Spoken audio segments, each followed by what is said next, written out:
ദൈവതിരുനാമത്തിന് മഹത്വമുണ്ടാകട്ടെ. ദൈവത്തിൻ്റെ ആലോചനയും ഉപദേശവും നമ്മുടെ വ്യക്തിപരമായ ജീവിതത്തിൽ ലഭിക്കാനായി നാം എന്താണ് ചെയ്യേണ്ടുന്നത്? ഞാൻ നിന്നെ ഉപദേശിച്ച് നീ പോകേണ്ടുന്ന വഴിയിൽ നിന്നെ നടത്തും. ഞാൻ നിന്റെ മേൽ ദൃഷ്ടി വെച്ച് നിനക്ക് ആലോചന പറഞ്ഞു തരും. ഇത് മനുഷ്യൻ്റെ വാക്കുകളല്ല, സർവശക്തനായ ദൈവത്തിൻ്റെ വാക്കുകളാണ്. ഈ വാക്കുകൾ രേഖപ്പെടുത്തിയിരിക്കുന്നത് 32-ാം സങ്കീർത്തനത്തിൻ്റെ 8-ാമത്തെ വാക്യത്തിലാണ്. 32-ാം സങ്കീർത്തനം ദാവീദിൻ്റെ സങ്കീർത്തനമാണ്. ഈ സങ്കീർത്തനം മുഴുവനും ദാവീദിൻ്റെ ചില വാക്കുകളാണ്. പക്ഷേ അതിൻ്റെ ഇടയ്ക്ക് ദൈവത്തിൻ്റെ ചില വാക്കുകൾ രേഖപ്പെടുത്തിയിരിക്കുന്നു. ദൈവത്തിൻ്റെ ആലോചന അനുസരിച്ചാണ് നമ്മൾ ഓരോ ചുവടും വെക്കുന്നതെങ്കിൽ നമ്മുടെ ജീവിതം ഒരിക്കലും പരാജയപ്പെടുകയില്ല. ദൈവകേന്ദ്രീകൃതമായ ജീവിതം നയിക്കുന്ന, ദൈവത്തെ സേവിക്കുന്ന ഓരോ വ്യക്തികളും ദൈവം പറയുന്നത് കേട്ട് ചെറുതും വലുതുമായിട്ടുള്ള ജീവിതത്തിലെ ഓരോ കാര്യങ്ങളും ചെയ്യണമെന്നാണ് ദൈവം ആഗ്രഹിക്കുന്നത്. ഈ ദൈവാലോചന എന്നൊക്കെ നമ്മൾ പറയുമ്പം ഇന്നത്തെ കാലത്ത് സാധാരണക്കാരായിട്ടുള്ള അല്ലെങ്കിൽ ഒട്ടുമിക്ക ആളുകളും ഒരു വലിയ തെറ്റിദ്ധാരണയിലാണ് അവർ ജീവിക്കുന്നത്. ഈ ദൈവാലോചന ചോദിക്കുക, ദൈവാലോചന കേൾക്കുക എന്ന് പറയുമ്പോൾ ഞാനടക്കമുള്ള എല്ലാവരുടെയും മനസ്സിലേക്ക് വേഗം ഓടിയെത്തുന്നത് എന്താണ്? എൻ്റെ കല്യാണം എങ്ങനെയായിരിക്കണം? ദൈവത്തിന് എന്താണ് പറയാനുള്ളത്? ഞാൻ ഇവിടെ വീട് വെക്കണം, ഞാൻ ഇവിടെ ജോലി ചെയ്യണം, എൻ്റെ മക്കൾ ഏത് രാജ്യത്തായിരിക്കണം? ഈ ദൈവാലോചനയെ നമ്മൾ ഈ ഒരു തലത്തിലേക്ക് ഒതുക്കിക്കളഞ്ഞു. അതായത് പ്രസംഗങ്ങൾ കൊണ്ടും പഠിപ്പീരുകൾ കൊണ്ടും ദൈവാലോചനയെ നമ്മൾ എന്താ പറയുന്നത്, ഇത്തരത്തിലുള്ള കാര്യങ്ങളിലേക്ക് നമ്മൾ അങ്ങ് ചുരുക്കിക്കളഞ്ഞു എന്ന് വേണമെങ്കിൽ പറയാം, അല്ലെങ്കിൽ ഒതുക്കിക്കളഞ്ഞു എന്ന് വേണമെങ്കിൽ പറയാം. ഞാൻ ഈ 32-ാം സങ്കീർത്തനം വായിച്ച് ധ്യാനിച്ച് ദൈവസന്നിധിയിൽ ഇരുന്നപ്പോൾ ധാരാളം ചിന്തകൾ പരിശുദ്ധാത്മാവിൻ്റെ ഹൃദയത്തിലേക്ക് തന്നു. അത് നിങ്ങളുമായിട്ട് കുറച്ച് സമയങ്ങൾ ശാന്തമായിട്ടൊന്ന് പങ്കിടാം. ഒന്നാമത്, എന്താണ് സത്യത്തിൽ ദൈവത്തിൻ്റെ ആലോചന എന്ന് പറയുന്നത്? നമ്മൾ വായിച്ച ആ വാക്യത്തിൽ, ഞാൻ നിനക്ക് ഉപദേശിച്ച് നീ പോകേണ്ടുന്ന വഴി നിനക്ക് കാണിച്ചു തരും, ദൃഷ്ടി വെച്ച് നിനക്ക് ആലോചന പറഞ്ഞു തരും. ഒന്നാമത് നമ്മൾ എന്താണ് ദൈവാലോചന എന്ന് മനസ്സിലാക്കണം. 2, ദൈവാലോചന പ്രാപിക്കാൻ നമ്മൾ എന്താണ് ചെയ്യേണ്ടുന്നത്? നമ്മൾ സാധാരണ, പണ്ട് ഞാനും അങ്ങനെയാണ് വിചാരിച്ചിരുന്നത്, നമ്മളൊക്കെ പണ്ട് ദൈവാലോചന ലഭിക്കാൻ കൃപാവരപ്രാപ്തരായ ദൈവദാസന്മാരെ സമീപിക്കുന്നു. അത് തെറ്റാണെന്ന് ഞാൻ ഒരിക്കലും പറയില്ല, അത് നല്ലതാണ്. നമുക്ക് ചില സമയങ്ങളിൽ അങ്ങനെയുള്ള മാർഗദർശനം ആവശ്യമാണ്.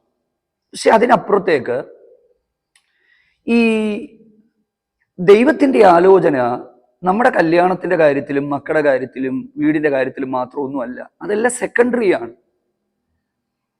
നമ്മുടെ ആത്മീക ജീവിതത്തിൽ ദൈവത്തിൻ്റെ ആലോചന അനിവാര്യമാണ്. അതായത് പോകേണ്ടുന്ന വഴി, പോകുന്ന വഴിയുണ്ട്, പോകേണ്ടുന്ന വഴിയുണ്ട്. അതിനെക്കുറിച്ച് മുമ്പൊരിക്കൽ ഞാൻ നിങ്ങളുമായിട്ട് പങ്കുവച്ചിട്ടുണ്ട്. അപ്പം ഈ ഞാൻ കുറച്ച് മുമ്പ് പറഞ്ഞ ഭൗതികമായ വിഷയങ്ങൾക്കപ്പുറത്തേക്ക് നമ്മുടെ ആത്മീക ജീവിതത്തിൻ്റെ അകത്ത് ഏറ്റവും അനിവാര്യമായിട്ടുള്ളത് ദൈവത്തിൻ്റെ ആലോചനയാണ്. നമ്മുടെ പ്രാർത്ഥനാ ജീവിതം എവിടെയെങ്കിലും മങ്ങിപ്പോയിട്ടുണ്ടോ? നമ്മുടെ വചനധ്യാനം, നമ്മുടെ കാഴ്ചപ്പാടുകൾ, കർത്താവിനെ സേവിക്കുന്ന ആ ഒരു നിലവാരം, നമ്മിൽ നിന്ന് ദൈവം പ്രതീക്ഷിക്കുന്ന ആത്മീക കാര്യങ്ങൾ, അതിൻ്റെ അകത്തെല്ലാമാണ് ഏറ്റവും അധികം ദൈവിക ആലോചനകൾ നമുക്ക് ആവശ്യമായിട്ടുള്ളത്. അപ്പം ശരിക്കും നിരന്തരമായി ദൈവത്തോടു കൂടെയുള്ള കൂട്ടായ്മയിൽ നടക്കുവാനായി വിളിക്കപ്പെട്ടവരാണ് നമ്മൾ ഓരോരുത്തരും. അപ്പം ആ ഒരു ചിന്തകളിലേക്ക്, അല്ലെങ്കിൽ ആ ഒരു രീതിയിലേക്ക് നമ്മുടെ ചിന്താഗതികൾ നമുക്കൊന്ന് മാറ്റാം. ഇത് ദാവീദിന്റെ ഒരു സങ്കീർത്തനമാണ്. അപ്പം ഈ സങ്കീർത്തനത്തിൽ നിന്ന് എങ്ങനെയാണ് ഒരു വ്യക്തിക്ക് ദൈവത്തിന്റെ ആലോചന ലഭിക്കുന്നത് എന്നുള്ളത് പടിപടിയായി ഞാനൊന്ന് വിവരിച്ചു തരാം. സങ്കീർത്തന ധ്യാന സമയമാണ്. ഈ ദാവീദ് അത്ര ഒരു എന്താ പറയുന്നത്, അന്നത്തെ കാലത്ത് നാം ചിന്തിക്കുന്നത് പോലെയുള്ള ഒരു പ്രവാചകനായിരുന്നില്ല. അതായത് ദാവീദിന്റെ അടുത്ത് ആലോചന ചോദിക്കാൻ ആരും വന്നതായിട്ട് നമ്മൾ കാണുന്നില്ല. അല്ലെങ്കിൽ മറ്റുള്ള പ്രവാചകന്മാരെ പോലെ, ശമൂവേലിനെ പോലെയൊന്നും മറ്റുള്ളവർക്ക് ആലോചന പറഞ്ഞു കൊടുത്ത ഒരു പ്രവാചകനായിട്ടല്ല നമ്മൾ ദാവീദിനെ കാണുന്നത്. പക്ഷെ ദാവീദിനെ പ്രവാചകൻ എന്ന് വിളിച്ചിട്ടുണ്ട് അപ്പോസ്തല പ്രവർത്തികളിൽ. ദാവീദ് യേശുക്രിസ്തുവിന്റെ ക്രൂശ് മരണത്തെയും തന്റെ പുനരുദ്ധാനത്തെയും തന്റെ മഹത്വത്തെയും കുറിച്ചൊക്കെ കണ്ടു പ്രവചിച്ചൊരു പ്രവാചകനാണ്. പക്ഷെ ദാവീദ് ഒരിക്കലും മറ്റുള്ളവർക്ക് ദൈവത്തിന്റെ ആലോചന പറഞ്ഞു കൊടുത്തൊരു പ്രവാചകനായിട്ടല്ല നമ്മൾ കാണുന്നത്. അപ്പൊ ശരിക്കും പറഞ്ഞാൽ ഈ പ്രവാചകൻ എന്നുള്ള ആ കോൺസെപ്റ്റ് തന്നെ നമ്മളൊന്ന് പൊളിച്ചെടുക്കേണ്ട സമയമായി. നമ്മൾ ഇന്ന് പ്രവാചകന്മാരെന്ന് വിളിക്കുന്നത് ആരെയാണ്? ഭാവി പറയുന്നവരെയും എന്താ പറയുന്നത്, വഴി പറഞ്ഞു കൊടുക്കുന്നവരെയും ഒക്കെയാണ്. അതവിടെ നിൽക്കട്ടെ, നല്ലതാണ്. പക്ഷെ അതിനപ്പുറത്ത് ദൈവത്തിന്റെ പ്രവാചകനായി ഈ ഒരു തലമുറയിൽ നമ്മളെ ഓരോരുത്തരെയും അതേ ദൈവം ആഗ്രഹിക്കുകയാണ്. അതിന് ഈ ഒരു സങ്കീർത്തനത്തിലേക്ക് നമ്മൾ വരുമ്പോൾ നമുക്ക് കാണാനായിട്ട് പറ്റുന്നത്, ഒന്നാമത് ഈ ഒരു സങ്കീർത്തനത്തിന്റെ ആരംഭവാക്യങ്ങളിൽ ഒരു ഭാഗ്യാവസ്ഥയെക്കുറിച്ചാണ് പറയുന്നത്. ലംഘനം ക്ഷമിച്ചും പാപം മറച്ചും കിട്ടിയ മനുഷ്യൻ ഭാഗ്യവാൻ. യഹോവ അകൃത്യം കണക്കിടാതെ ആത്മാവിൽ കപടമില്ലാത്തവൻ ഭാഗ്യവാൻ. സത്യത്തിൽ എന്തുകൊണ്ടാണ് പാപം ക്ഷമിച്ചു കിട്ടിയവനെ ഭാഗ്യവാൻ എന്ന് പറയുന്നത്? ഇന്നത്തെ കാലത്ത് ഭാഗ്യവാൻ എന്നുള്ള നമ്മൾ പറയുന്ന ലോട്ടറി അടിച്ചവർ ഭാഗ്യവാന്മാർ, നല്ല കുടുംബമുള്ളവർ ഭാഗ്യവാന്മാർ, വീടുള്ളവർ ഭാഗ്യവാന്മാർ. പക്ഷെ വേദപുസ്തകത്തിൽ ഇവിടെ ഭാഗ്യാവസ്ഥയെക്കുറിച്ച് പറയാനുള്ള കാരണം, ദൈവത്തിന്റെ കൂട്ടായ്മയിൽ നിന്ന് എപ്പോഴും ഒരു വ്യക്തിയെ അകറ്റി നിർത്തുന്നത് പാപമാണ്. അപ്പം ഈ പാപം ക്ഷമിക്കപ്പെട്ടവന് മാത്രമേ ദൈവത്തോടു കൂടെ നടക്കാനായിട്ട് പറ്റുകയുള്ളൂ. ദൈവത്തിന്റെ വിശുദ്ധിയെക്കുറിച്ചും പാപം എങ്ങനെ ദൈവത്തിനെതിരായിരിക്കുന്നു എന്നുള്ളതിനെക്കുറിച്ചുമൊക്കെ ഒരുപാട് മെസ്സേജുകൾ നമ്മുടെ ചാനലിൽ അപ്ലോഡ് ചെയ്തിട്ടുണ്ട്. അന്ന് ഞാൻ പറഞ്ഞതിൻ്റെ ഒരു പ്രധാനപ്പെട്ട ഭാഗം നിങ്ങളോട് ഞാൻ പറയാം. ദൈവത്തിന് മാറ്റാൻ പറ്റാത്തത് ദൈവത്തിന്റെ വിശുദ്ധിയാണ്. ദൈവത്തിന്റെ സിംഹാസനം വിശുദ്ധമാണ്. തൻ്റെ വിശുദ്ധിയെ ചൊല്ലി ദൈവം പല വേളകളിൽ സത്യം ചെയ്തിട്ടുണ്ട്. അപ്പൊ ഞാനും നിങ്ങൾ ഒരു കാര്യം മനസ്സിലാക്കുക, ദൈവാലോചന നമുക്ക് കിട്ടണമെങ്കിൽ നമ്മൾ വിശുദ്ധന്മാരായി ദൈവത്തോടു കൂടെ നടക്കുക. എന്താ ഈ പല സമയത്തും നമുക്ക് ദൈവാലോചന കിട്ടാത്തത്? നമ്മൾ കാര്യസാധ്യത്തിനായി നമ്മൾ ദൈവത്തിങ്കിലേക്ക് ഓടിപ്പോകുന്നവരാണ്. ഞാൻ ചോദിക്കട്ടെ, അല്ലെങ്കിൽ നിങ്ങൾ തന്നെ ഒന്ന് ചിന്തിച്ചോ, നിങ്ങളുടെ അടുത്ത് കാര്യം സാധിക്കാനായിട്ട് ഒരാൾ വരിക, അവർക്ക് ആവശ്യമുള്ളപ്പോൾ നിങ്ങളെ സമീപിക്കുന്നു, അവർക്ക് ആവശ്യമില്ലാത്തപ്പോൾ നിങ്ങളുടെ അടുത്ത് വരുന്നില്ല. നിങ്ങൾ എത്രത്തോളം മനസ്സ് തുറന്ന് ആ വ്യക്തിയോട് ഇടപെടും? നമുക്ക് അതിനൊരു പരിധി ഉണ്ടാകും. പക്ഷേ നമ്മളെ ആത്മാർത്ഥമായി സ്നേഹിച്ച് നമ്മുടെ സുഖത്തിലും ദുഃഖത്തിലും സന്തോഷത്തിലും സന്താപത്തിലും എല്ലാ സാഹചര്യത്തിലും നമ്മളോട് കൂടെ നടക്കുന്ന ഒരാളാണെങ്കിൽ നമ്മൾ അവരോട് തുറന്നിടപെടും. ശരിക്കും ദൈവസന്നിധിയിലും അങ്ങനെ തന്നെയാണ്. നമ്മുടെ കാര്യസാധ്യത്തിന് വേണ്ടി മാത്രമല്ല. കാരണം ഈ സങ്കീർത്തനത്തിൽ രേഖപ്പെടുത്തിയിരിക്കുന്ന ഒരു ഭാഗം ഞാൻ നിങ്ങളുടെ ശ്രദ്ധയിലേക്ക് കൊണ്ടുവരികയാണ്. ശ്രദ്ധിച്ച് ഞാൻ ഈ പറയുന്ന കാര്യങ്ങൾ കേൾക്കുക. ദൈവഭക്തൻ ഈ സങ്കീർത്തനത്തിൽ പറയുന്ന ഒരു കാര്യമുണ്ട്. നിങ്ങൾ ബുദ്ധിയില്ലാത്ത കോവർ കഴുതയെ പോലെയും കുതിരകളെ പോലെയും ആയി പോകരുത്. അവയുടെ കടിഞ്ഞാണുകൊണ്ട് മുഖപ്പട്ട കൊണ്ടാണ് നീ അവയെ അടക്കുന്നത്, അല്ലെങ്കിൽ നിനക്കതിനെ അടക്കാൻ പറ്റത്തില്ല. എന്താ അതിൻ്റെ അർത്ഥം? ദൈവസന്നിധിയിലേക്ക് വരുമ്പോൾ ഈ കുതിരയെയും കഴുതയെയും പോലെ ആകരുതെന്നാണ്. നമുക്ക് കുതിരയെക്കുറിച്ചും കഴുതയെക്കുറിച്ചും ഒന്നും നമുക്ക് പറഞ്ഞാൽ മനസ്സിലാകത്തില്ല. സിമ്പിൾ ലാംഗ്വേജിൽ മനസ്സിലാകുന്ന ഭാഷയെ ഞാൻ പറഞ്ഞുതരാം. നമ്മുടെ വീട്ടിലൊക്കെ പശുക്കളുണ്ട്, പിന്നെ മൂരിക്കിടാവുകളൊക്കെ ഉണ്ട്. നമ്മൾ ഒരു പ്രായം കഴിയുമ്പം നമ്മൾ അതിനെ എങ്ങനെയാണ് നിയന്ത്രിക്കുന്നത്? എൻ്റെ കൊച്ചിലെ എൻ്റെ ബാല്യകാലങ്ങളിൽ പശുവും ഈ പറഞ്ഞ മൂരിക്കിടാവുകളും ഒക്കെ വീട്ടിലുണ്ടായിരുന്നു. അപ്പൊ ഇത് വളർന്നു വന്ന് ഒരു കുഞ്ഞായിരിക്കുന്ന സമയത്ത് 6 or 7 മാസമൊക്കെ പ്രായമുള്ളപ്പം നമുക്ക് ഭയങ്കര വാത്സല്യമാണ് അതിനോട്. അതിൻ്റെ അടുത്ത് പോയി ഇരിക്കുന്നു, അതിൻ്റെ തലയിൽ തടവുന്നു.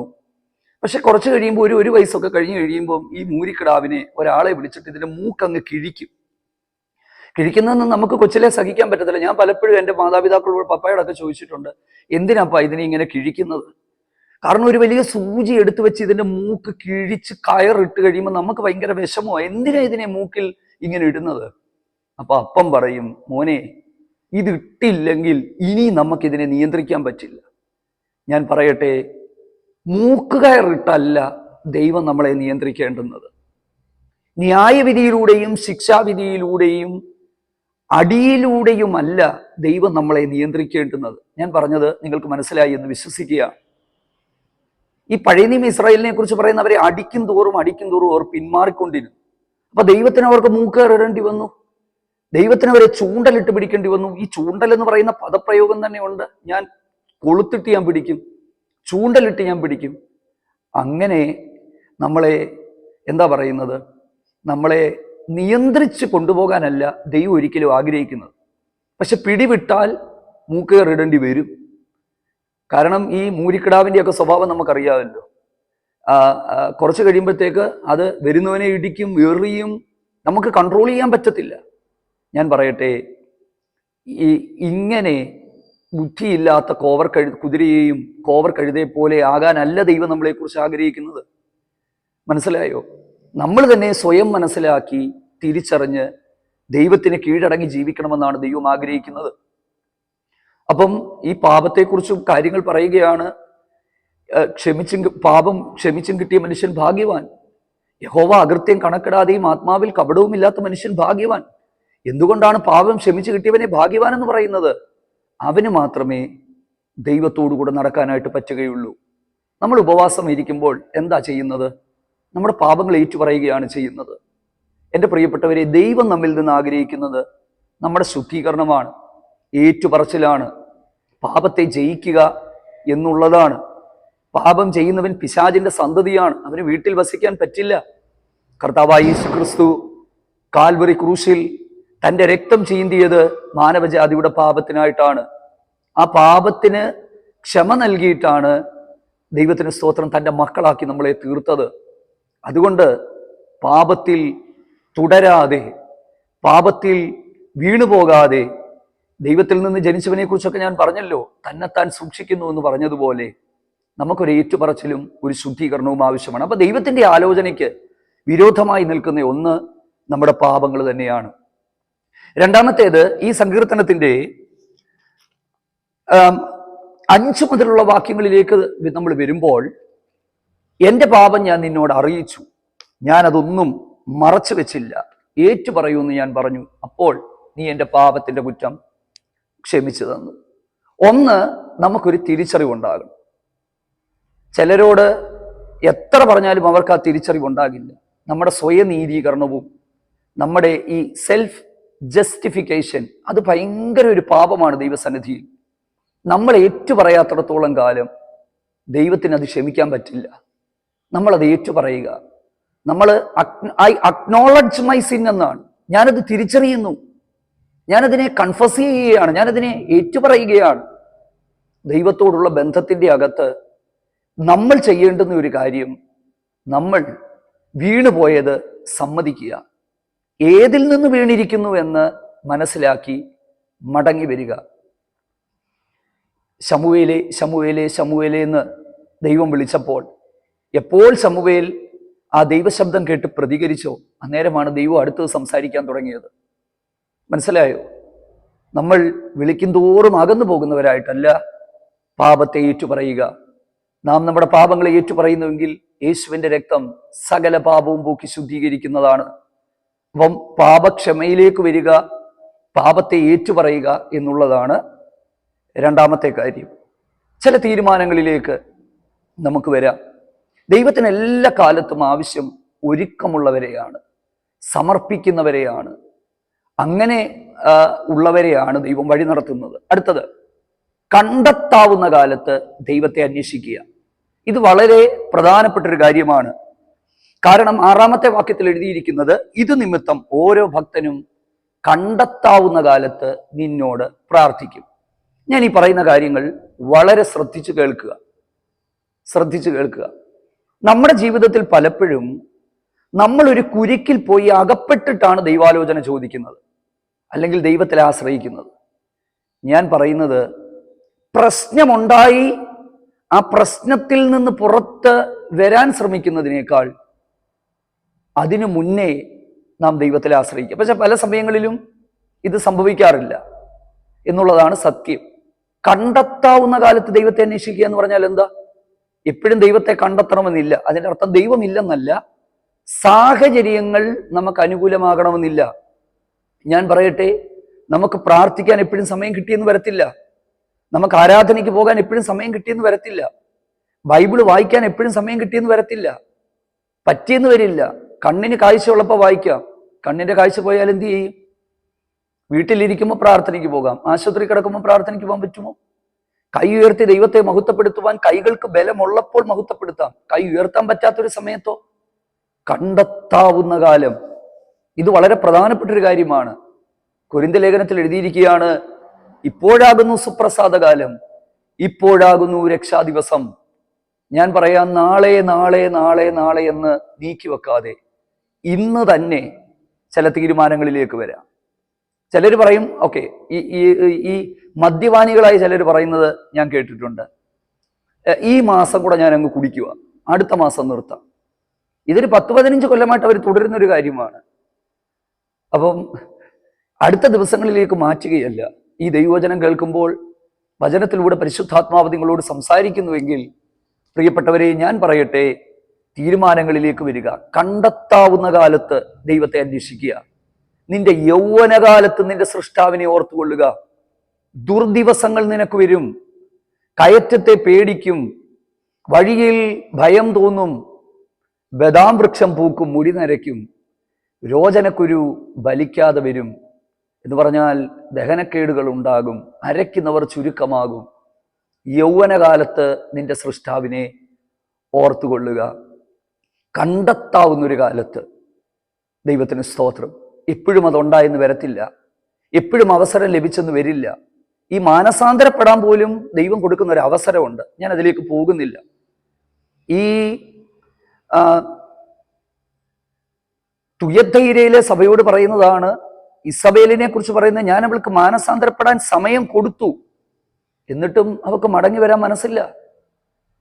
അപ്പം ശരിക്കും മാനസാന്തരത്തിനൊരു സമയമുണ്ട്. ദൈവത്തിന് വേണ്ടി പ്രയോജനപ്പെടേണ്ടുന്ന ഒരു സമയമുണ്ട്. കർത്താവിന് വേണ്ടി വേല ചെയ്യേണ്ടുന്ന ഒരു സമയമുണ്ട്. ജീവിതം കൊടുക്കേണ്ട ഒരു സമയമുണ്ട്. ഞാൻ സാധാരണ കുഞ്ഞുങ്ങളോടും ചെറുപ്പക്കാരോടും ഒക്കെ പറയുന്ന പോലെ, നിങ്ങൾക്ക് പാപം ചെയ്യാൻ ആരോഗ്യമുള്ള കാലത്ത് നിങ്ങൾ ദൈവത്തെ സേവിക്കണം. അല്ലാതെ കട്ടിലേ കയറി രോഗവും വന്ന് മരണകരമായ വ്യാധി പിടിച്ചു കിടക്കുമ്പോൾ, ദൈവമേ ഒരായുസ് കൂടെ നീ എനിക്ക് തന്നാൽ ഞാൻ ഇനി നിന്റെ വേല ചെയ്തോളാം, നിനക്ക് വേണ്ടി ജീവിച്ചോളാം. ആർക്കാണത് വേണ്ടിയത്? ദൈവത്തിന് അതാണോ വേണ്ടിയത്?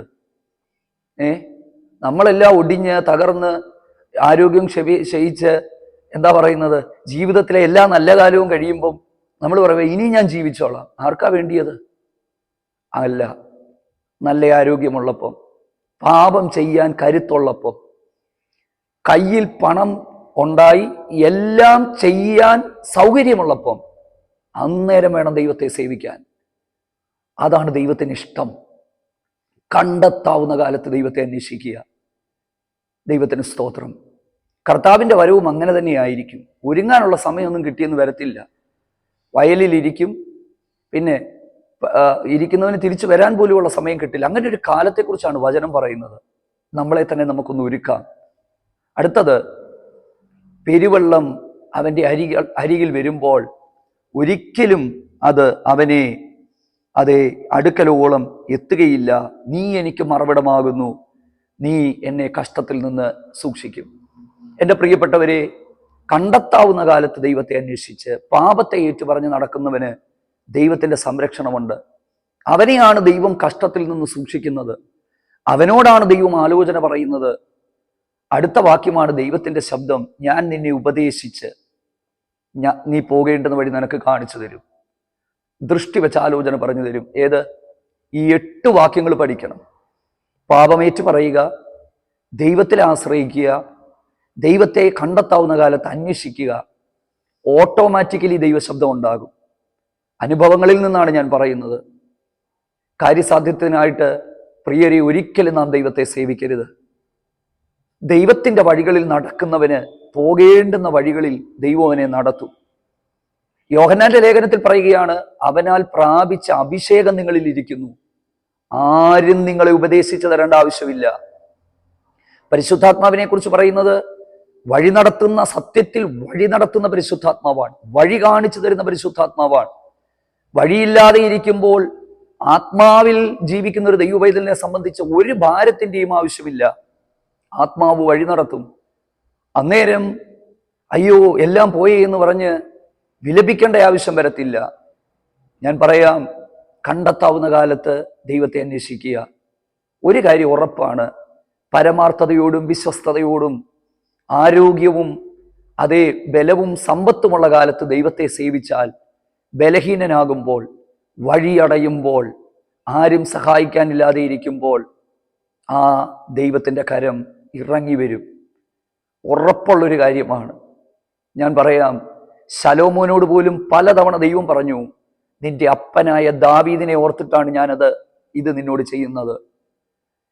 അബ്രഹാമിനോട് പോലുമുള്ള നിയമത്തെ ഓർത്തിട്ടാണ് 4-ാം തലമുറയായ മോശയുടെ ആ സമയത്ത് ഇസ്രായേലിൽ ദൈവം ആ ഇസ്രായേലിന്റെ കഷ്ടത കണ്ടിറങ്ങി വന്നത്. കണ്ടോ, പിതാക്കന്മാർ വിശ്വസ്തയോടെ ദൈവത്തെ സേവിച്ചപ്പോൾ തലമുറകൾക്ക് പോലും ദൈവം അത് നന്മയ്ക്കായി കണക്കിട്ടെങ്കിൽ, എൻ്റെ പ്രിയരെ, ആത്മാർത്ഥതയോടും പരമാർത്ഥതയോടും സത്യസന്ധതയോടും നാം ദൈവത്തെ സേവിച്ചാൽ തക്ക സമയത്ത് ദൈവം നമുക്ക് ആലോചന പറഞ്ഞു തരും. ഒരു പ്രവാചകനെയും നിന്റെ അരികിലേക്ക് അയക്കാൻ പറ്റിയില്ലെങ്കിൽ സ്വപ്നത്തിലൂടെ ദൈവം അരുളപ്പാട് അറിയിക്കും, ദർശനത്തിലൂടെ അരുളപ്പാട് അറിയിക്കും. എൻ്റെ ജീവിതത്തിൽ ധാരാളം അനുഭവങ്ങൾ എനിക്കുണ്ട്. സ്തോത്രം. ഞാൻ ഒരു കല്യാണത്തിന് പോയിട്ട് വളരെ ഭാരപ്പെട്ട് ഞാനൊരു വിഷയത്തിൽ ഇരിക്കുന്ന സമയത്ത് ഞാൻ അന്ന് ദൈവമേ എനിക്കൊരാലോചന ആവശ്യമാണെന്ന് പറഞ്ഞ് ഒരു കല്യാണത്തിന് പോയി. ഞാൻ ഒത്തിരി ഭാരപ്പെട്ട് എന്താ പറയുന്നത്, ഞാൻ ഇങ്ങനെ ഒരു പടിക്കെട്ടിൽ മാറിയിരിക്കുമ്പോൾ ഒരു മനുഷ്യൻ എൻ്റെ അരികിൽ വന്ന് എൻ്റെ അടുത്തിരുന്നു. ഇന്നും എനിക്ക് അത്ര വ്യക്തമായിട്ട് അറിയില്ല ആളാരാണെന്ന്. അദ്ദേഹം എന്നോട് ശാന്തമായി സംസാരിച്ചിട്ട് എന്നോട് പറഞ്ഞു, ദൈവാത്മാവ് നിങ്ങളെക്കുറിച്ച് എന്നോട് പറയുന്നു, നിങ്ങളിൽ ഒരു വളരെ ശക്തമായ ശുശ്രൂഷയുണ്ട്, അതിനായിട്ട് ദൈവം നിങ്ങളെ ഒരുക്കിക്കൊണ്ടിരിക്കുകയാണ്. എനിക്കത് തന്ന സന്തോഷം ഭയങ്കരമായിരുന്നു. ആ ദൈവാലോചന എന്നെ ബലപ്പെടുത്തി. അതിനുശേഷം കർത്താവിന് വേണ്ടി ഒത്തിരി പ്രയോജനപ്പെടുവാനുള്ള വാതിലുകളെ ദൈവം എനിക്ക് തുറന്നു തന്നു. ഒരു കാര്യം ഞാൻ പറയാം, അതെ, ആരെ അന്വേഷിച്ചു പോയില്ലെങ്കിലും ആരിലൂടെയെങ്കിലുമൊക്കെ ദൈവം സംസാരിക്കും. കണ്ടെത്താവുന്ന കാലത്ത് ദൈവത്തെ അന്വേഷിക്കുക, പാപം ഏറ്റുപറയുക. അതെ, ഞാൻ എൻ്റെ പാപം ഏറ്റുപറയുമെന്ന് ദാവീദ് പറഞ്ഞതുപോലെ നമുക്കൊന്ന് സ്വയം സമർപ്പിക്കാം. എനിക്ക് മനസ്സിലായി സമയം ഒരുപാട് മുമ്പോട്ട് പോയെന്ന്. ഒരു വാക്ക് ഞാൻ നിങ്ങൾക്ക് വേണ്ടി പ്രാർത്ഥിക്കാം. നമുക്കൊരുമിച്ച് അതെ ഒരു നിമിഷം പ്രാർത്ഥിക്കാം. ഞങ്ങളുടെ നല്ല കർത്താവേ, ഞങ്ങൾ അങ്ങേക്ക് നന്ദി പറയുന്നു. അങ്ങയുടെ ജനത്തിനായിട്ട് പ്രാർത്ഥിക്കുകയാണ്. ഞങ്ങളുടെ ജീവിതത്തിൽ ദൈവത്തെ കണ്ടെത്താൻ പറ്റുന്നൊരു കാലമുണ്ട്. ആ കാലഘട്ടത്തിൽ തുറന്ന മനസ്സോടെ മുൻവിധികളില്ലാതെ അങ്ങേ അന്വേഷിപ്പാനും ഞങ്ങളുടെ പാപങ്ങളെല്ലാം ഒരിക്കൽ കൂടി ഏറ്റുപറയുവാനും ശുദ്ധീകരണം പ്രാപിപ്പാനും അങ്ങിൽ ആശ്രയിപ്പാനും അങ്ങയുടെ ഉപദേശവും അങ്ങയുടെ ആലോചനയും കേൾക്കുവാനും ഞങ്ങൾക്ക് കൃപ നൽകണമേ. ലോകത്തിന്റെ വിവിധ രാജ്യങ്ങളിലായിരിക്കുന്ന അങ്ങയുടെ മക്കൾക്ക് വേണ്ടി പ്രാർത്ഥിക്കുകയാണ്. അവരെ അനുഗ്രഹിക്കുന്ന കർത്താവേ, ദൈവമേ, ദൈവശബ്ദം കേൾക്കാൻ, കർത്താവുമായിട്ടുള്ള ഒരു ആഴമായ ബന്ധത്തിലേക്ക് നടന്നു വരുവാൻ ഞങ്ങളുടെ ഉള്ളിലാണ് പരിശുദ്ധാത്മാവിനെ തന്നിരിക്കുന്നത്. അവനാൽ പ്രാപിച്ച അഭിഷേകം നിങ്ങളിൽ ഇരിക്കുന്നുവല്ലോ. ആരും നിങ്ങളെ ഉപദേശിച്ചു തരേണ്ട ആവശ്യമില്ല. ആ പരിശുദ്ധാത്മാവിന്റെ ഇമ്പമേറിയ ശബ്ദം കേൾക്കുവാൻ ഞങ്ങൾക്ക് ഏവർക്കും കൃപ നൽകണമേ. ജയകരമായൊരു ജീവിതം നയിപ്പാൻ ഞങ്ങൾക്ക് കൃപ നൽകണം. അങ്ങയുടെ പുത്രനായ യേശുക്രിസ്തുവിന്റെ നാമത്തിൽ അപേക്ഷിക്കുന്നു പിതാവേ, ദയ തോന്നി ഉത്തരമരുളണമേ. ആമേൻ. God bless you. ദൈവം നിങ്ങളെല്ലാവരെയും ധാരാളമായിട്ട് സഹായിക്കട്ടെ.